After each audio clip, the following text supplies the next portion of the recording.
ABC's Patrick Reevell is in Kyiv, Ukraine, joins me live now for more on this. Patrick, Secretary of State Antony Blinken says the Russians are using that plant as a military base, firing at Ukrainians knowing that they can't and won't shoot back. So how bad is the situation there? Hi, Dan. Yes, it is true that Russian troops are firing onto a nearby Ukrainian town pretty much daily out of that plant.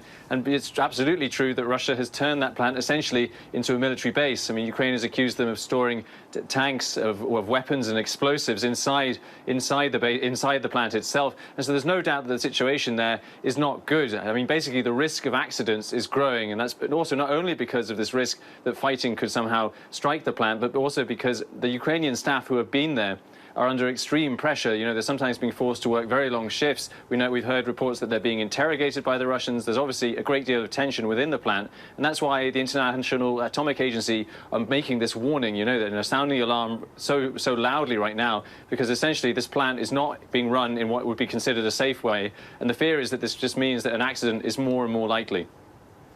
Now, Ukrainian officials say some 350,000 civilians are still in the war-torn region of Donetsk Oblast. So are there any efforts to try to get them out?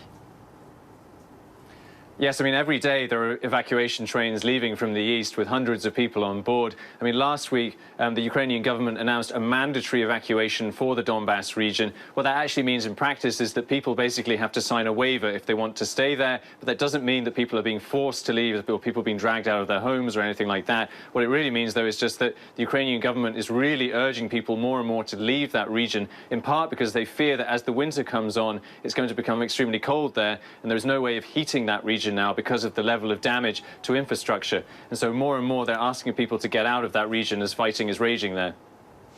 Now, inspectors in Turkey cleared the first grain ship from Ukraine yesterday. It managed to leave the country on a UN-brokered deal, but officials now say no other shipments have left Ukraine in the last 2 days, even though that deal is supposed to last 120 days. So what's happening there?